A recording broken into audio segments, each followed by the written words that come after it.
हनुमान जी मच्छर के समान छोट रूप धइले और नर रूप में लीला करे वाले भगवान श्री रामचंद्र जी के स्मरण करके लंका में घुसे के कोशिश करे लगले।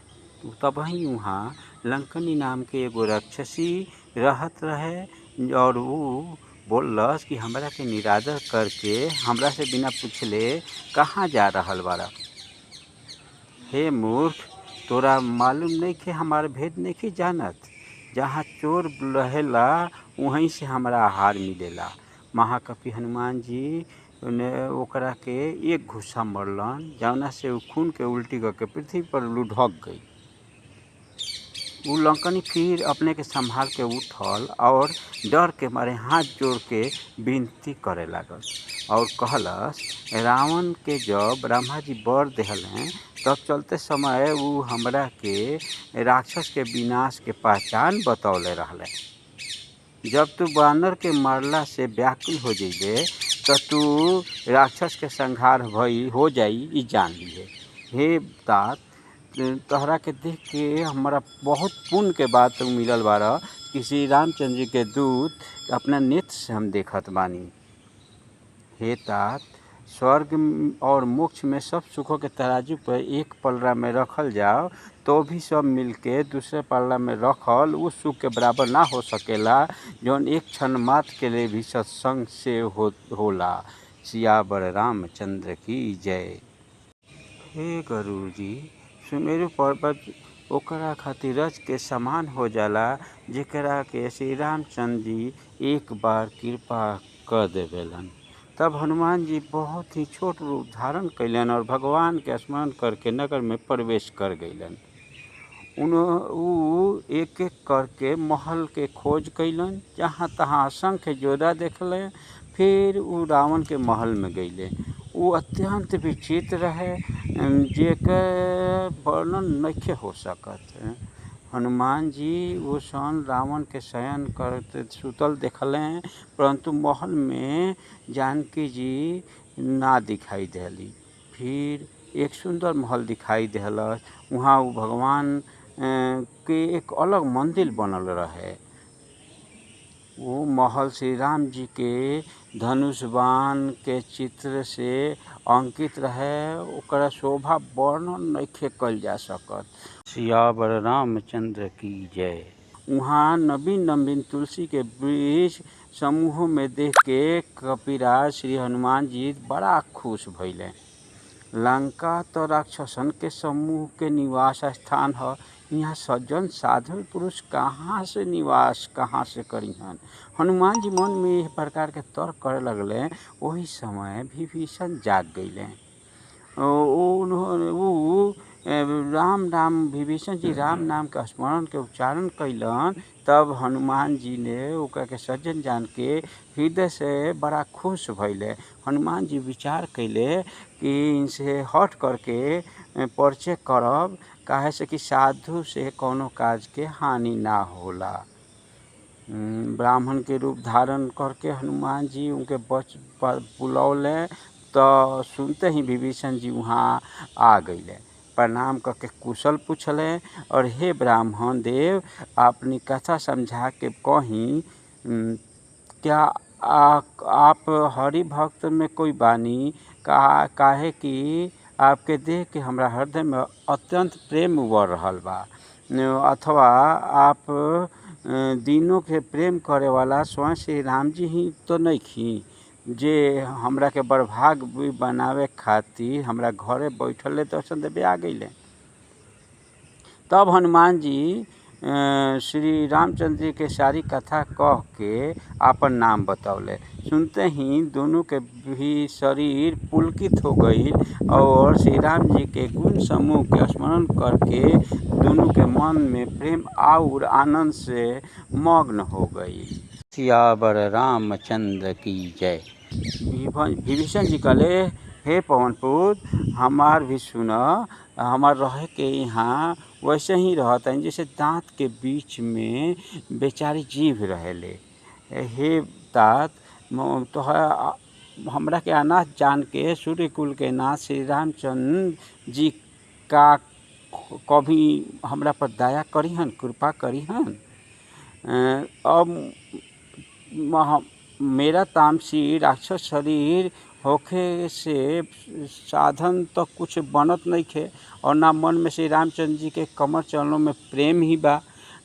बाकी हे हनुमान, अब हमरा ई विश्वास हो गइल बा कि श्री रामचंद्र जी के हमरा पर कृपा बा। काहे कि हरि के कृपा के बिना संत ना मिलेलन। जब श्री रघुवीर के कृपा होई तभी तो आपसे हमरा हट करके दर्शन देले बानी। हनुमान जी कहलन, हे विभीषण जी सुनी, प्रभु के यही रीति है कि वो सेवक पर सादा ही प्रेम करेलन और करते रहेलन। भला कहीं हम कौन बड़का कुलीन हई, कौन बड़का जाति के हई, चंचल बानर हई और सब प्रकार से नीच भी। प्रातः काल जे हमारे लोग नाम लेला तो ओकरा दो दिन भोजनो न मिले। हे सखा सुन, ये हमरा जैसन अधम पर भी रामचंद्र जी ने तो बड़ा कृपा कैले बारन। भगवान के गुण के स्मरण करके हनुमान जी के दोनों नेत्रों में प्रेमाश्रु जल भर आइल। जय श्री राम। जे जान के भी ऐसे स्वामी श्री रघुनाथ जी के भुला के विषय के पीछे भटकत फिरेला, वो दुखी काहे ना हुई। इस प्रकार राम जी के गुण समूह को करते हुए उन्होंने विश्राम और शांति प्राप्त कैलन। फिर विभीषण जी उनका से श्री जानकी जी जहाँ पर जौना प्रकार से लंका में रहत रहली उ सब कथा कह के तब हनुमान जी कहलन, हे भाई सुन, हम जानकी माता के देखे के चाहत बानी। तब विभीषण जी माता के दर्शन के सब युक्ति उपाय बता के और सुनौलें। तब हनुमान जी विदा लेके चललें। फिर वही पहले के मासक रूप धइलें और धारण करके वहाँ से वो जहाँ अशोक वाटिका रहे वहाँ पहुँच गईले जहाँ सीता जी रहली। सीता जी के देख के हनुमान जी मन ही मन प्रणाम कैले और बैठले बैठले रात के चारों पहर बीत जाए के इंतजार करे लगले। शरीर उनकर दुबला हो गई रहे, सिर पर जटा के एगो बेनी लट रहे, हृदय में श्री रघुनाथ जी के गुण गावत जाप करत रहली। श्री जानकी जी अपना आँख के अपने चरण में लगौले रहली, नीचे के ओर देखत रही और मन में ही मन श्री राम जी के चरण कमल में लीन रहली। जानकी जी के दीन दुखी दशा देख के पवन सुत हनुमान जी बड़ा दुखी हो गईलन। जय श्री राम। हनुमान जी वृक्ष के पत्ता में छिपल माने लुकाइले रहले और विचार करे लगले कि हे भाई का करी, ये दुख के कैसे दूर करी। वही समय बहुत से स्त्रियन के संगे लेके सज धज के रावण वहाँ आ गई। वो दुष्ट सीता जी के बहुत प्रकार से समझौलस, साम दान भय और भेद दिखौलस। रावण कहलस, हे सुमुखी, हे सयानी सुन, मंदोदरी आदि सब रानियों के तोहार दासी बना दे, ये हमार प्रण है। तू एक बार हमरा और देखत सही।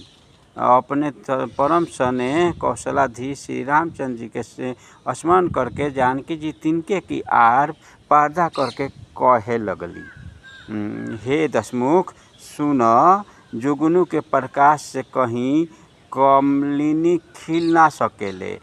जानकी जी फिर कहली, तू अपना के ऐसा ही समझ ले। रे दुष्ट, तोहरा श्री रघुवीर जी के बाण के खबर नहीं खे का? रे पापी, ते हमरा के अकेले में चुरा के ले अइले। रे अधम निर्लज, तोहरा लज्जा नहीं खे लागत? अपने के जुगनू के समान और रामचंद्र जी के सूर्य के समान सुन के और सीता जी के कठोर वचन के सुन के रावण तलवार निकाल कर बड़े गुस्से में आके बोललस, जय रामचंद्र की जय। सीता, तू हमारा अपमान कैलू, हम तोहार जो मूरी बा वो कठोर के पान से काट डाले, ना तो अबहियों से जल्दी हमार बात मान लो। हे सुमुखी, नहीं तो जीवन से हाथ धोवे के पड़ी। तब सीता जी कहली, हे दशग्रीव, प्रभु के भुजा जो श्याम कमल के माला के समान सुंदर और हाथी के सूर के समान पुष्ट और विशाल ह, उहे भुजा हमरा कंठ में पड़ी या तोर तलवार। रेसठ सुन, इहे हमार साचा प्राण ह। सीता जी तलवार से कहली, हे चंद्रहास, श्री रघुनाथ के विरह के अग्नि से उत्पन्न हमार बड़ी भारी जलन तू हर ल। हे रे तलवार, तू शीतल सी तीव्र के श्रेष्ठ धारा बहावेला और तू हमार दुख के बोझ के हर ल। सीता जी के वचन सुन के ही उ मारे दौड़ल। तब मैं दानव की पुत्री मंदोदरी ने नीति कह के उनके समझौली। तब रावण सब दासियन के बुला के कहलस कि जाके सीता के बहु प्रकार के भय दिखावा लोग। अगर महीना भर में ई ना मनिहन तो हम तलवार निकाल के जाके मार डालेम। ई कह के रावण घर चल गईल। यहाँ राक्षसियन के समूह बहुत से बुरे रूप धारण करके सीता जी के भय दिखावे लागलो। जय श्री राम। राम सिया राम सिया राम, जय जय राम। राम सिया राम सिया राम, जय जय राम।